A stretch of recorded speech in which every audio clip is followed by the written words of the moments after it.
자, 우리 교회 성도님들 중에 아까도 봤지만 이번 주에 생일 맞으신 분이 3분 계시죠. 아마도 점심 식사 후에는 대대적인 축하 파티가 열릴 것으로 기대가 됩니다. 우리 교회에서는 거의 2주에 한 번꼴로 생일 파티 행사가 벌어지고 있는 것 같아요. 온 성도들의 축하를 한 몸에 받으면 기분이 어떨까요? 어떻습니까? 지난주에 생일 맞으셨던 주혜명 원사님 어떠셨어요? 기분이? 감격하고 황홀하다. 이렇게 축하를 받으면 너무 좋죠. 자, 이렇게 이 땅에 태어난 날을 매년마다 기억하고 기념하는 것은 무슨 이유 때문일까요? 무슨 이유 때문에 기억해야 되는 겁니까? 바로 그 당사자에게는 그날이 정말로 특별하고 의미 있는 날이기 때문에 그렇습니다. 왜 그렇습니까? 우리가 우연히 어쩌다가 보니까 이 땅에 태어나게 된 것이 아니고 태초부터 하나님의 그 계획 가운데 특별한 의미와 목적을 가지고 이 땅에 태어났기 때문에 우리는 이 날을 서로에게 축하해 주는 것입니다. 야, 너 우연히 태어난 거 절대 아니야. 하나님께서 특별한 목적과 계획을 가지고 이 땅에 태어나게 하셨어. 그러니 축하해야 될 일인 것이죠. 자, 우리가 이 땅을 살면서 우리에게 의미 있는 날이 생일만은 아닐 것입니다. 그죠? 여러분들은 어떤 날을 기억하고 싶은 날로 정해놓고 지키고 계십니까? 자, 결혼한 부부에게는 결혼 기념일이 매년 기억하고 싶은 그런 날일 것입니다. 따져보니까 제 아내랑 저가 결혼한 게 한 25년 됐더라고요. 올해. 은혼식이라면서요. 우리 한태희 김정성 이사님도 그죠? 저희랑 같은 해 결혼을 했어요. 그죠? 같이 은혼식?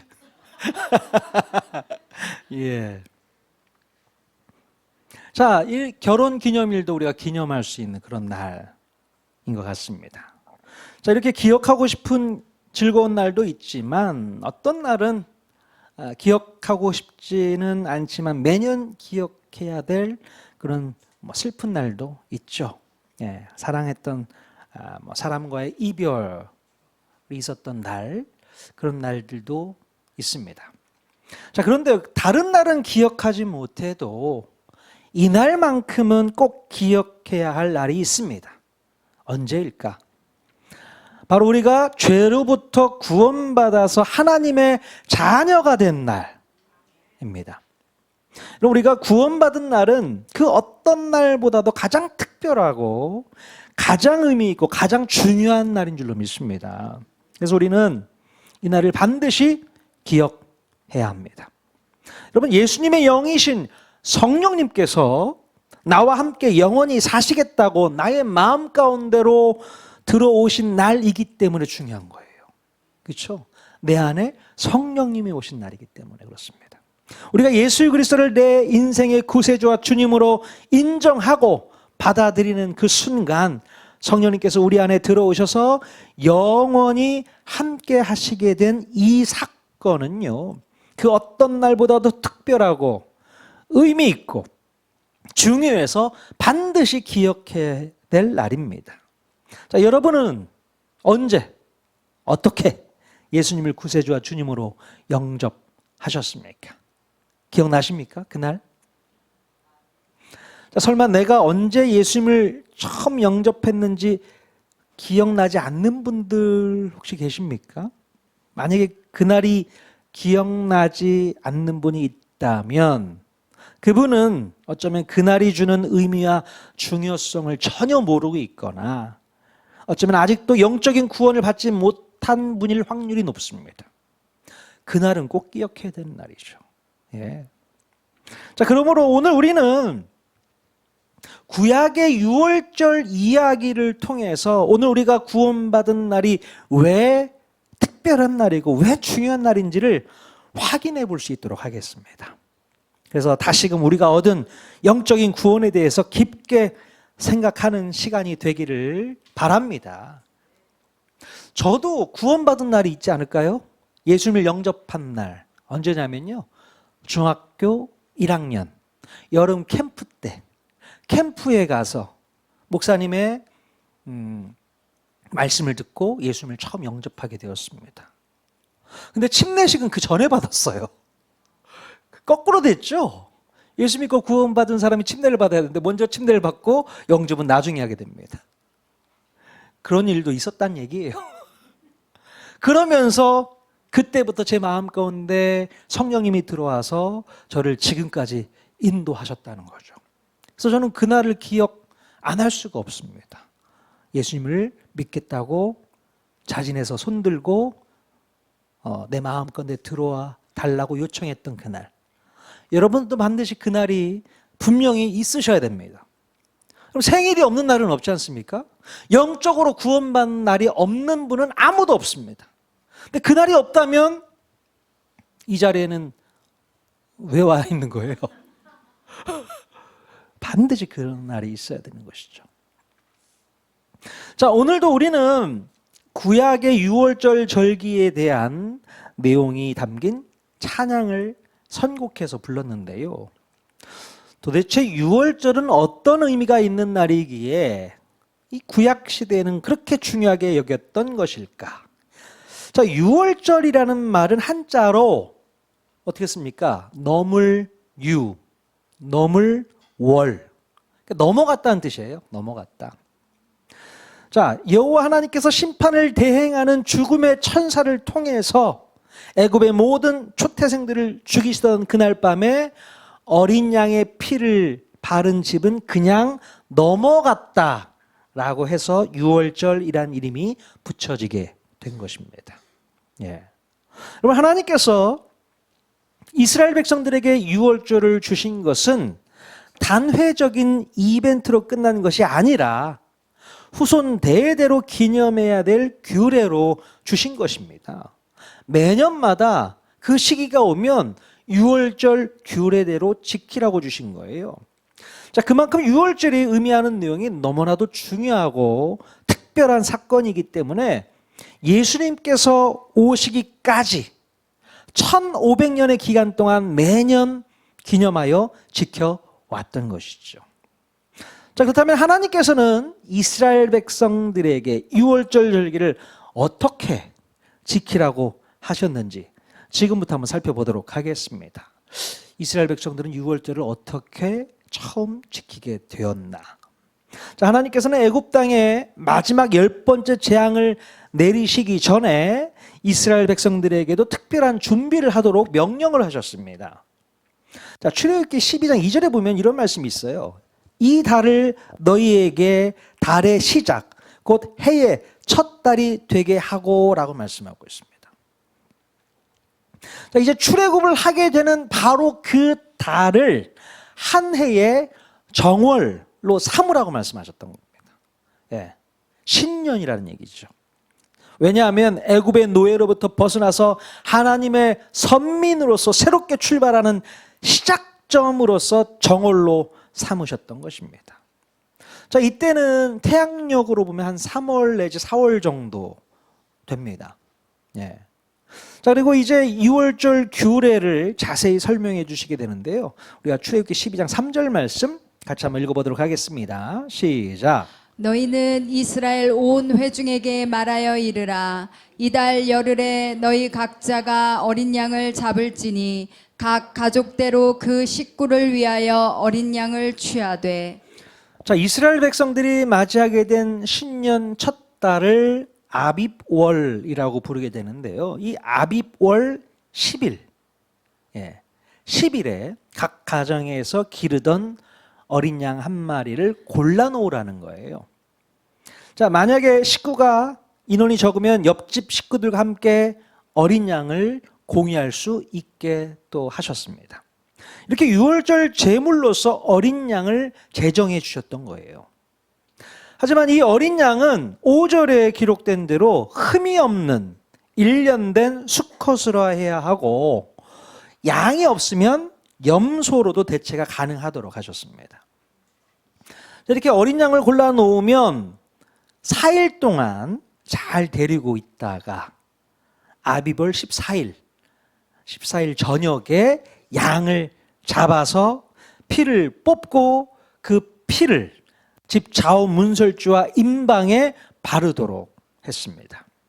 그리고 그 양은 반드시 불에 구워서 무교병과 쓴나물과 함께 먹도록 했습니다. 이것이 유월절 규례 가운데 한 일부의 내용입니다. 자, 여기까지 유월절 제물에 대한 규례에 대해서 설명해 주고 있는데요. 이스라엘 백성들은 이 규례에 대해서 잘 순종해야 했습니다. 네. 다행인 것은 유월절 제물로서 어디서나 구하기 쉬운 어린 양을 사용하라는 것이었어요. 네. 만약에 유월절 제물을 무슨 사자나 호랑이를 잡아다가 사용하라고 했다면 쉽지는 않았을 겁니다. 어떻게 잡습니까? 쉽지 않았죠. 하지만 집에서 길리우던 어린 양을 잡는 것도 절대로 쉬운 일은 아니었을 겁니다. 왜 그랬을까요? 집에서 태어난 1년 된 어린 양은 이 가족들의 사랑을 아주 듬뿍 받으면서 자랐을 겁니다. 예. 이런 어린 양을 제물로 드리기 위해서 죽여야 한다는 것은 가슴 아픈 일일 수밖에 없어요. 가슴 아프죠. 여러분, 집에서 기르는 반려견, 반려묘를 죽여서 제물로 드려야 한다고 하면 생각해 보세요. 끔찍하죠. 말도 안 되는 잖아요. 정말로 가슴 아픈 일이 아닐 수 없었을 것입니다. 자, 여러분, 왜 하나님께서는 제물을 드리는데 이런 가슴 아픈 일을 하도록 하셨을까요? 왜 그러셨을까요? 물론 제물을 돈을 주고 사다가 사용했다면 그렇게 가슴 아픈 일이 아닐 테지만, 자, 1년 된 흠없는 어린 양을 제물로 드리기 위해서는 반드시 집에서 길리웠던 짐승을 사용해야 했고, 이렇게 제물로 쓰기에는 안타까움과 속상함을 자아낼 수 있는 그런 제물을 쓰도록 하신 것은 이 제사를 드리는 사람을 통해서 하나님에 대한 사랑과 헌신을 받고 싶으셨던 것이 아닐까 생각이 되어집니다.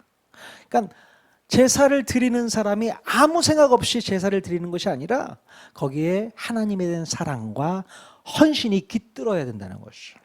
그래서 제물을 아무거나 사용하지 않도록 제정하셨던 것입니다. 만약에 흠없는 어린 양이라고 규정을 짓지 않았다면 우리 인간들은 하나님께 드리기에 제일 아깝지 않은 이 상품성이 제일 떨어지는 짐승을 싸게 사다가 하나님에 대한 사랑이나 헌신의 내용 없이 제사를 때우려고 했을 겁니다. 인간이 그렇잖아요. 뭐 이렇게 흠없는 걸 드리려고 해. 그냥 다리 저는 거, 앞 못 보는 거, 문제가 좀 있는 거, 연약한 거, 이런 거 그냥 잡아다가 제사 지내면 되지. 이런 생각이 있단 말이죠. 그래서 규정을 하나 줬어요. 흠없는 1년 된 어린 양, 그걸 하나님께 드려라 라고 말씀하신 것입니다. 여러분, 오늘날에도요, 우리가 하나님을 예배할 때에 어떤 마음으로 예배해야 할지를 가르쳐주고 있는 대목이 바로 이 대목이 아닌가 싶습니다. 하나님께서 원하시는 것은 우리에게 있어서 가장 가치 있고 가장 소중하고 가장 아까운 것을 기꺼이 드릴 수 있는 마음으로 예배하는 것이 아닐까 싶습니다. 물론 가장 아까운 걸 드리는 거예요. 여러분 자신이 아깝지 않습니까? 여러분 자신을 하나님께 드리는 겁니다. 그 마음으로 예배를 드리는 겁니다. 하나님께 드리는 예물도 마찬가지예요. 가장 아까운 거를 드리는 겁니다. 하나님께서 그것을 기뻐하신다는 겁니다. 야, 네가 나를 사랑하는구나. 나에게 헌신하는구나. 자, 그 마음이 우리 하나님 마음 가운데 느껴져야 된다는 것이죠. 자, 그런데 이스라엘 백성들 중에 유월절 제물에 대한 규례를 들었음에도 말씀에 온전히 순종하지 않고서 자기들 생각대로 규례를 지키면 어떻게 되었을까요? 간혹 사람들 중에 어린 양을 잡아서 제물로 드리는 것이 너무 아까워서 다른 편법을 사용했던 사람들은 전혀 없었을까요? 제가 볼 때는 간혹 있지 않았을까 싶은 생각이 듭니다. 예를 들어서 어린 양의 피를 바르는 대신에 늙거나 병들어서 상품성이 떨어지는 그런 양을 잡아서 그 피를 바르거나, 또 양의 피가 아닌 피 색깔에 비슷한 붉은 염료를 바르거나, 또는 좌우 문설주나 임방에 바르는 대신에 그냥 벽에다 칠해 놓거나 했다면 어땠을까요? 어떻게 됐을까? 또는 양을 직접 그 집에서 잡지 않고 문설주와 임방에 바를 수 있을 정도의 양피를 옆집에서 좀 얻어다가 떡하니 문에 발라 놓으면 어땠을까요? 이거는 규정 위반입니다. 하나님께서 원치 않는 방식인 거예요. 예. 성경에 나와 있지 않지만 이런 편법을 쓰는 사람이 전혀 없지는 않았을 거라 생각되어집니다. 만약에 이런 사람이 있었다면 6월절, 그는 어떻게 됐을까요? 그 집의 장자들은 다 돌아가셨죠. 예. 하나님이 그냥 놔두지 않습니다. 자기 자신의 생각과 자기 자신의 방법으로 6월절 규례를 지키려고 했던 사람들이 있었다면 당연히 그 집안은 6월절 재앙이 피해가지 않았을 거예요. 네. 우리 하나님께서 이런 편법과 속임수를 모르실 리가 없으세요. 다 알죠? 빨갛게 그냥 뭐 물감 칠해놓는다고, 페인트 칠해놓는다고 모르겠습니까? 다 알죠? 이게 어린 양의 피인지 늙은 양의 피인지 모르시겠어요? 다 알죠. 왜 모릅니까? 누가 알겠냐 싶겠지만 사람의 눈은 속일 수 있어도 우리 하나님의 눈은 절대로 속일 수 없다는 것을 우리는 반드시 명심해야 됩니다. 예. 이렇게 하나님께서는 여러분이 드리는 예배가 진실된 예배인지 거짓된 예배인지 아실까요? 모르실까요?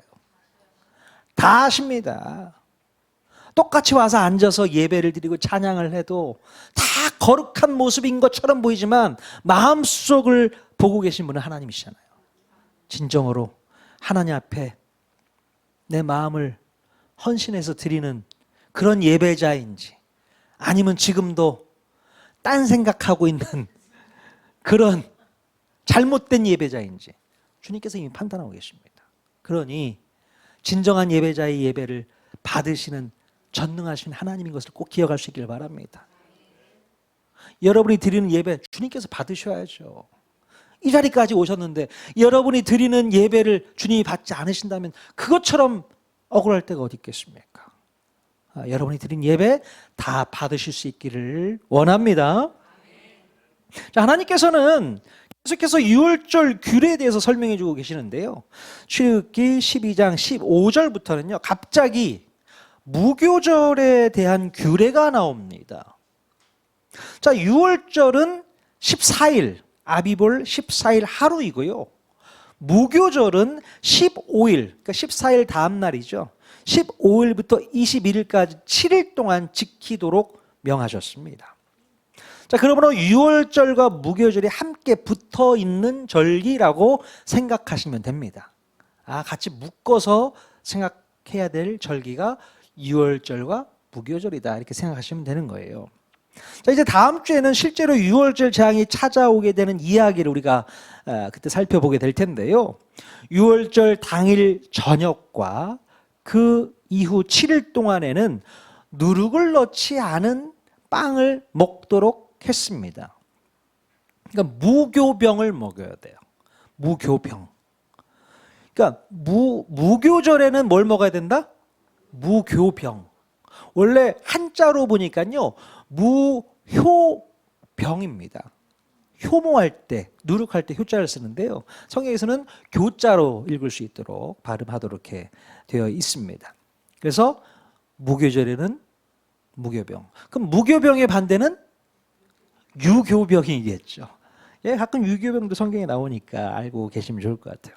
자, 그래서 유월절 다음 날 이스라엘 백성들은 바로의 허락에 따라서 고센 땅을 출발해서 홍해를 건너게 되는데 아마 그때까지도 무교절 기간이지 않았을까 싶어요. 일주일 동안 무교절 기간이었을 테니까요. 자, 6월절 당일 저녁과 무교절 기간에는 누룩을 넣지 않은 빵을 먹게 되는데, 그렇다면 자, 왜 하나님께서는 누룩을 넣지 않은 빵만을 먹도록 하셨을까? 왜 그랬을까요? 맛있는 유교병도 있는데. 그럼 빵이 더 맛있잖아요. 부풀어 오른 빵이 더 맛있지. 부풀지 않은 그냥 무교병 별로 맛없거든요. 자, 몇 가지 이유를 한번 살펴보도록 하겠습니다.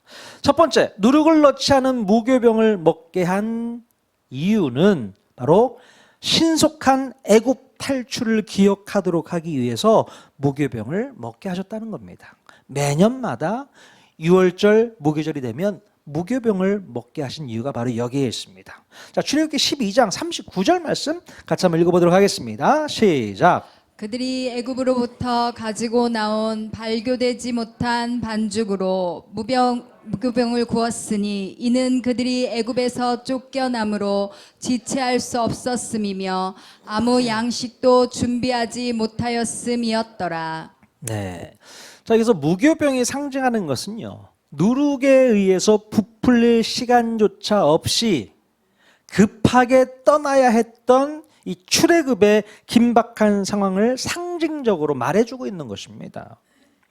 그래서 나중에 매년마다 6월절과 무교절을 지킬 때에는 누룩을 넣지 않은 빵을 먹음으로써 구원의 긴박성을 마음으로 느끼라는 의도가 있다는 것을 우리가 알아야 돼요.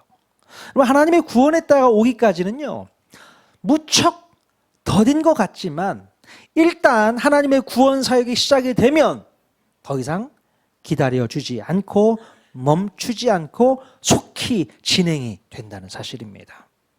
자, 그러므로 무교목을 먹으면서 무엇을 깨달으라는 거예요? 뭘 깨달으라는 것입니까? 더 이상 여유롭게 늑장 부리지 말고 주님의 인도하심에 속히 따르라는 뜻이라고 저는 생각합니다. 그렇지 않으면 여유를 부리다가 하나님의 그 구원 사역에 결국 합류하지 못하고 떨어져 나갈 수 있게 된다는 것을 깨닫게 하신 것입니다. 하나님의 때가 오면요, 그때 가서는 늑장 부릴 수가 없어요. 언제든 주님의 때가 오더라도 구원받을 수 있을 정도로 우리는 준비를 철저히 하고 있어야 되는 겁니다. 빨리 탈출해야 되잖아요. 언제 빵을 부풀려서 먹을 시간이 어디 있어요? 언제 올지 모르는 구원의 때에 우리가 그 구원에 합류하기 위해서는, 이탈하지 않기 위해서는 준비하고 있어야 됩니다. 여러분이 영적으로 심플하게 구원을 준비할 수 있기를 바랍니다. 둘째로 누룩을 넣지 않은 무교병을 먹게 한 이유는 바로 죄의 영향력에서 완전히 벗어나야만 하나님의 구원을 이룰 수 있다는 것을 알리기 위함이었다는 것입니다. 자, 여러분, 성경에서 보면 빵을 부풀게 하는 누룩은요, 영적인 상징을 가지고 있는데요, 바로 인간의 죄, 교만, 타락, 외식, 또 잘못된 가르침 등을 상징하고 있는 것이 바로 누룩입니다. 누룩. 자, 그래서 누룩이 상징하는 죄의 영향력은 천천히 부풀게 해서 우리들의 구원을 빼앗으려는 경향이 있다는 겁니다.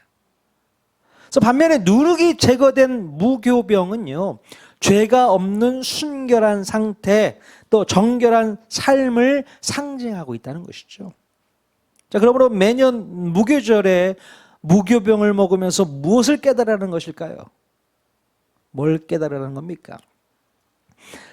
타락한 인간의 죄성을 제거하고 더욱 거룩하고 성결하게 하나님의 백성으로서의 품격을 지키며 살겠다고 헌신하고 회개하도록 하기 위함이 아니었을까, 그런 생각을 해보게 됩니다. 우리의 삶 속에도요, 죄악을 상징하는 누룩을 제거해야 됩니다. 작은 누룩이라도 그냥 두어서는 결국 그것으로 인해서 집어삼킴 당한다는 것을 우리가 명심해야 되는 겁니다. 이 정도는 별거 아니잖아. 다 해. 남들 다 하고 있는 이거는 그냥 눈 감아줄 수 있는 거 아닌가? 이게 누룩입니다. 이게 퍼지는 거예요. 커지는 겁니다. 결국 걷잡을 수 없게 되고 그것 때문에 우리가 집어삼킴 당하게 되는 것을 아셔야 됩니다. 더 이상 누룩을 놔두지 마시고 여러분의 삶 가운데서 제거하십시오. 꼭 제거하셔야 됩니다. 요즘에도 이스라엘 땅에 무기절에 이 누룩을 제거하는 행사를 한다고 합니다. 각 가정마다 누룩을 놔두지를 않아요. 심지어 뭐 빵가게라든가 뭐 누룩을 필요로 하는 그런 어떤 뭐 술집이라든가 이런 데는 이 상품을요 아예 팔아버린답니다. 다. 그래서 내 걸로 소유하지 않고 다 팔아. 그리고 나중에 무교절이 끝나면 다시 사온다는 거예요. 그런 형식을 아주 취하면서까지 무교절을 지키고 있어요. 무슨 의미를 가지고 무교절을 지키고 있는지는 모르겠지만 아무튼 지금까지도 이스라엘 백성들, 유대인들은 이 유월절을 지키고 있는 것을 볼 수 있게 돼요. 자, 이제 하나님으로부터 유월절 규례를 전달받은 모세는 이스라엘 모든 장로들을 이제 불러 모으고 하나님께서 일러주신 대로 유월절 규례를 처음부터 하나하나 가르쳐서 설명해 주게 됩니다. 자, 출애굽기 12장 22절 말씀 같이 한번 읽어보겠습니다. 시작. 우슬초 묶음을 가져다가 그릇에 담은 피에 적셔서 그 피를 문 임방과 좌우 설주에 뿌리고 아침까지 한 사람도 자기 집 문 밖에 나가지 말라. 자, 모세의 말을 들은 이 장로들은 하나도 빠짐없이 그대로 백성들에게 전달해야 했습니다. 예. 말씀을 전하는 모세도 또 전달받은 장로들도 두렵고 떨리는 마음으로 하나님 말씀을 이스라엘 백성들에게 그대로 전달해서 지키도록 해야 했던 것입니다. 자칫 뭐 하나라도 규례를 어기게 된다면 그건 목숨과 연결되는 부분이잖아요. 두렵고 떨리는 마음으로 전달했다는 것이죠. 그렇다면 유월절 규례에서 가장 중요하게 지켜야 될 순종이 있다면 뭐가 있을까요? 여러 규례가 있지만 유월절 규례 중에 가장 중요하게 지켜야 될 순종. 제가 볼 때는 가장 중요한 것은 바로 어린 양의 피를 문에 바르는 것과 여기서 끝나지 않고 절대로 다음날 아침까지 문 밖으로 나가지 않는 것. 좀 전에 읽은 말씀에 그렇게 기록되어 있잖아요. 한 사람도 자기 집 문 밖에 나가지 말라 라고 명령하고 있어요. 이 말씀이 아닐까 싶어요. 어린 양의 피를 문에 바르는 것이 정말로 중요한데요. 그에 못지않게 중요한 순종은 누구든지 문 밖을 절대로 나와서는 안 된다. 그 얘기입니다. 문 밖을 나오게 되면 이 어린 양의 피가 그 사람을 지켜줄 수 없기 때문에 죽음의 장을 맞이할 수밖에 없다는 것일 겁니다. 자, 그런데요, 이번 유월절 재앙은 애굽 장자들의 죽음과 심판을 의미하고 있는데 만약에 장자가 아닌 사람들이 집 문 밖을 나서게 되면 어떤 일이 벌어지게 될까요? 난 장자가 아니야. 그래서 어린 양의 피가 발라져 있는 문 밖을 나왔어. 이 사람 어떻게 돼요? 어떻게 돼요? 당연히 심판의 대상자가 아니기 때문에 나머지 사람들은 죽지 않습니다. 설교 주면서 갑자기 이 생각이 들더라고요. 그 사람들은 어떻게 됐을까? 만약에 혹시 그런 일이 벌어진다면. 자, 양의 피를 바르지 않았던 애굽 백성들 중에서도 누가 죽었어요? 장자만 죽었지 나머지는 다 살았거든요. 장자들만 다 죽었어요. 자, 그렇다면 하나님께서는 왜 한 사람도 문 밖으로 나가지 말라고 명령하셨을까요? 아니, 장자만 나가지 마. 이랬으면 될 것을 한 사람도 문 밖으로 나가지 마. 이렇게 명령하셨단 말이죠. 왜 그랬을까요? 참 성경을 읽다 보니까 이 별의별 질문이 다 생겨요. 왜 그랬을까? 나가도 되지 않았나? 장자만 빼고는. 하나님께서는 특별한 뜻이 있으셨던 것 같습니다. 자, 문 밖으로 나가지 말라는 하나님의 이 명령은요, 단순히 물리적인 지침이 아니었던 거예요.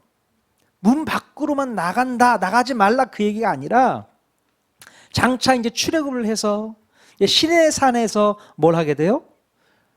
하나님과 언약 관계의 백성이 되지 않습니까? 바로 이 시내산에서 제정되어질 피제사의 핵심 원리를 미리 이 유월절 예식을 통해서 가르쳐 주시기 위한 예표적인 명령이라고 볼 수 있다는 겁니다. 이게 뭔 말이요?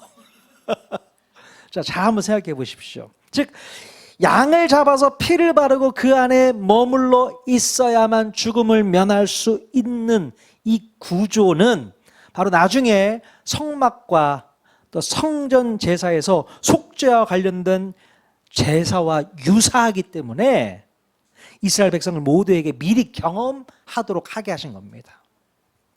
나중에 시내산 가서 너희들이 피제사가 뭔지를 정확하게 배울 텐데 지금 한번 미리 경험해봐. 그 얘기인 겁니다. 유월절 제사가 앞으로 너희들의 모든 죄를 용서해 주게 될 피제사와 연결돼. 이해가 되세요? 예. 자, 그렇다면 유월절에 그런 의미가 있다면 오늘날 우리들은 문 밖으로 나가지 말라는 이 말씀을 어떤 의미로 받아들일 수 있을까? 한번 생각해 보게 됩니다. 바로 양의 피가 발라진 집. 오늘날 어디를 상징하고 있는 것일까요? 교회. 네, 맞습니다. 바로 예수 그리스도의 핏값으로 세워진 이 보혈로 세워진 교회를 상징한다고 볼 수 있어요. 예수님의 보혈이 적셔 있는 교회의 문 안에 머물러 있는 성도들만이 구원을 받을 수 있다는 예표라고 또 이해할 수 있는 것입니다. 예. 여러분, 예수님의 핏값으로 세워진 교회 안에 머물러 있는 것을 그 어떤 복보다도 값지다고 생각할 수 있어야 됩니다. 예. 여러분, 이 시대 말에 교회를 떠나서는 우리는 절대로 살아갈 수가 없다라는 사실이죠. 그러니 예수의 피가 적셔져 있는 이 교회 안에서 머물러 있어라라고 말씀하고 있는 것입니다. 그럼 교회는요, 여러분들을 억압하고 또 가두어 놓는 곳이 절대 아닙니다. 예?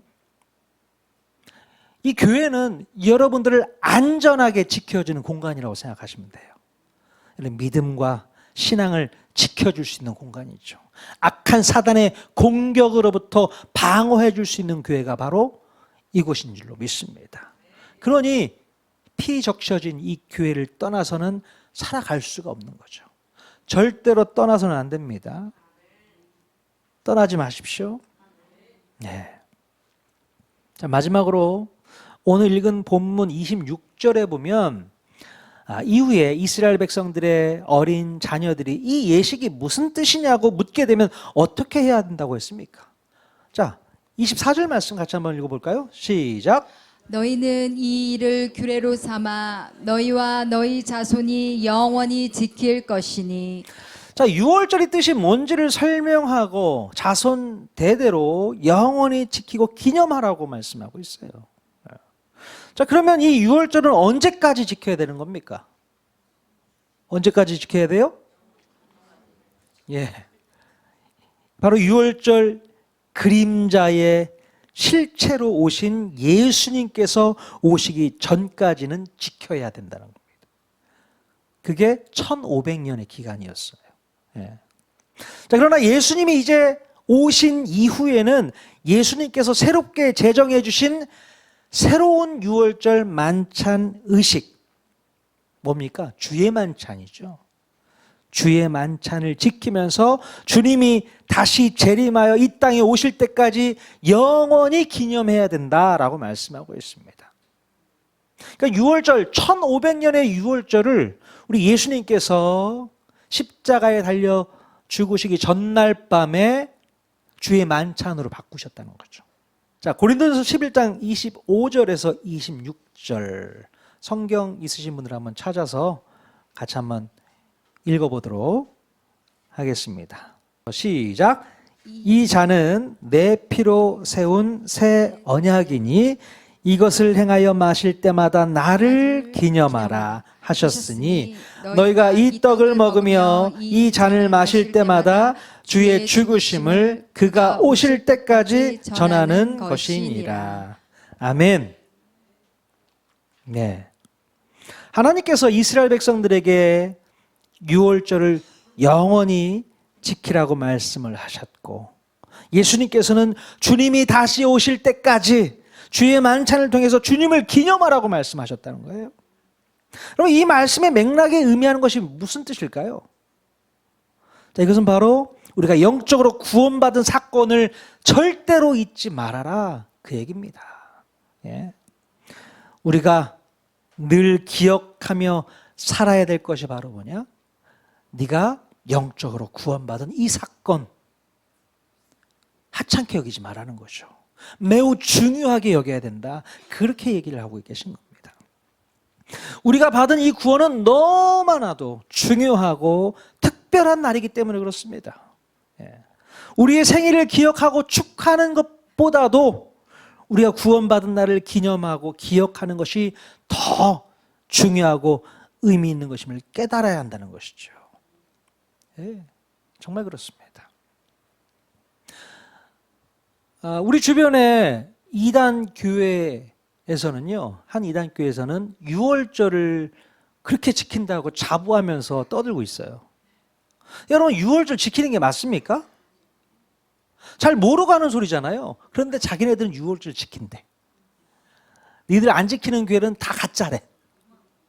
근데 여러분, 진정한 유월절은 예수님께서 십자가에 달려 죽으신 이후 부활하신 다음에 늘 주님 앞에 부활을 기념하는 주일 예배를 잘 지키는 거예요.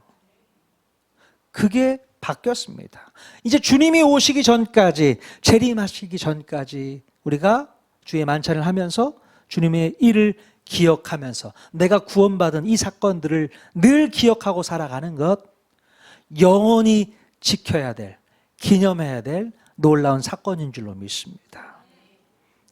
예수 믿고 구원받으신 것을 정말로 축하드립니다. 축하받으셔야 되는 거예요. 그래, 그날을 꼭 기억할 수 있기를 바랍니다. 절대로 잊지 마십시오. 죽을 때까지 잊지 마십시오. 나는 하나님의 자녀야. 구원받은 자녀야. 예수님이 핏값으로 나를 사셨기에 나는 더 이상 정죄함이 없어.